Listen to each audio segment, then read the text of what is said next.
वही साधु वेश नहीं लगाए भाई। हम वहाँ काशी में जो बैठे रहते हैं विश्वनाथ जी के पास बहुत सारे लोग, कैसा दाई भगवान का कृपा है भाई ना, विश्वनाथ जी का कृपा है, ऐसा कुछ कहते हैं। तो 2 पैसा देने से उससे तृप्त रहते हैं, वो अपने ढंग से काम करते हैं। ये सब चीज़ें हम देखा हुआ बात है। तो भाषा और आनंद यदि जीवन में होता है वो परंपरा में प्रमाणित होता है। क्या प्रमाणित होता है भाई? समाधान के रूप में पहले प्रमाणित होता है। हमारा कार्य व्यवहार में समाधान आता है, वो आपको भी मूल्यांकित करने में आता है, मुझको भी मूल्यांकित करने में आता है, दोनों में तृप्ति होती है। यदि समाधान आता है, उसका आगे की मुद्दा यह है, हम समृद्धिपूर्वक जीने योग्य हो जाते हैं। ये दूसरा प्रमाण है, दूसरा माइलस्टोन है ये। इससे इस चिन्ह को छोड़ करके अपन भागना चाहेंगे वो बनेगा नहीं। तो पहले समाधान, हम समझदार होने का पहला प्रमाण समाधान है। उसके बाद दूसरा मुद्दा ये कदम में है समृद्धि। तीसरा मुद्दा में वर्तमान में विश्वास। वर्तमान में विश्वास करना ही हम अभयशील होने का प्रमाण है। वर्तमान में विश्वास हो गए तो हम भयभीत कहीं कह ले भाई, जैसा हम आप बैठे हैं, हमको इस क्षण के प्रति खूब विश्वास है। कौन कट्टा बंदूक लेकर के बैठे हो, ठीक है ना? इस क्षण में आप हमको सबको विश्वास है, हमारे ऊपर कोई खतरा नहीं है, कोई भी जोखिम नहीं है, कोई परेशानी नहीं है, कोई आपदा नहीं है। ये इसी बात का द्योतक है।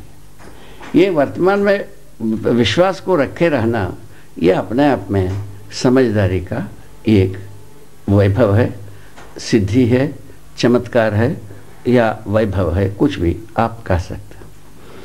चौथा वैभव यही है, हम सहअस्तित्व में सदा सदा प्रमाणित होते हैं, साथ साथ में जीकर हम खुशहाली मनाते हैं। ये बात आती है। एक बार प्रमाण शब्द को भी थोड़ा स्पष्ट कर दीजिए। बार बार आप प्रमाणित ऐसा बोलते हैं, प्रमाणित आपका क्या अर्थ है? यही अर्थ है, ये चारों चीज गवाहित हो जाए, यही प्रमाण है।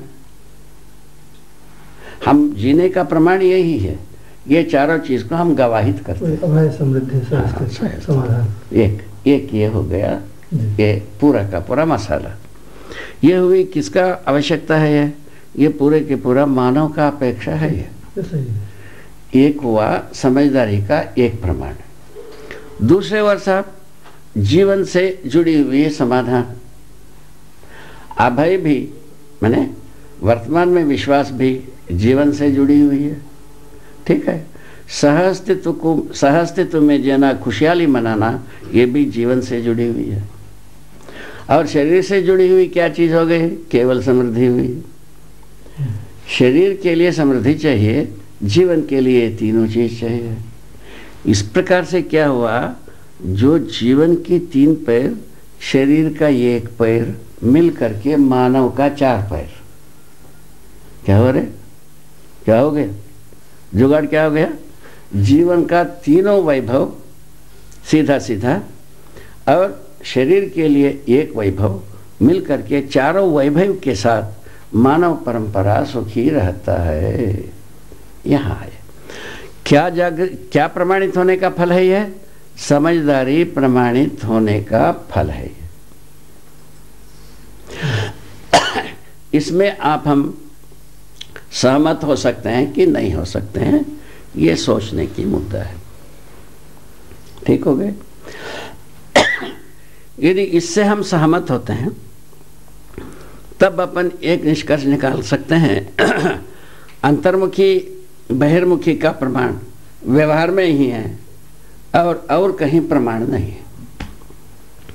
यदि मान लें अंतर्मुखी जितने भी प्रयास है वो समाजीकरण हो गया या मानवीकरण हो गया। यदि हम इसको ऐसा सोच लें कि नहीं भाई, अंतर्मुखी अंतर्मुखी ही रहेगा, बहिर्मुखी बहिर्मुखी ही रहेगा, बहिर्मुखी काम जो है ना पापी चंडाल ये सब ही हैं, और अंतर्मुखी कार्यक्रम जो है ना विशेष ही हैं, सिद्धि चमत्कार सब भाई। यदि ऐसा सोचेंगे ये मानव परंपरा का छाती का पीपल होके ही रहेगा, ये हमारा मंतव्य है। इसमें हम ना तो परिवार को पहचान पाएंगे, ना समाज को पहचान पाएंगे, ना व्यवस्था को पहचान पाएंगे। ये डिविएशन है।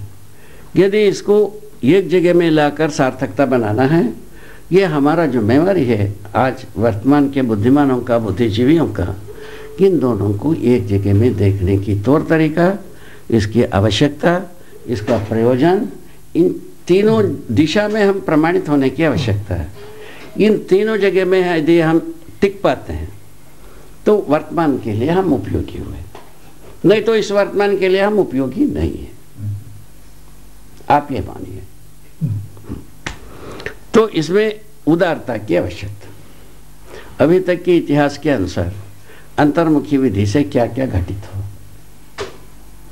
बहिर्मुखी विधि से क्या क्या घटित हो, इन दोनों को अवलोकन करने की बात। बहिर्मुखी प्रयास से विज्ञान अपने चरमोत्कर्ष में आया और धरती को बर्बाद करने की जगह में आ गया।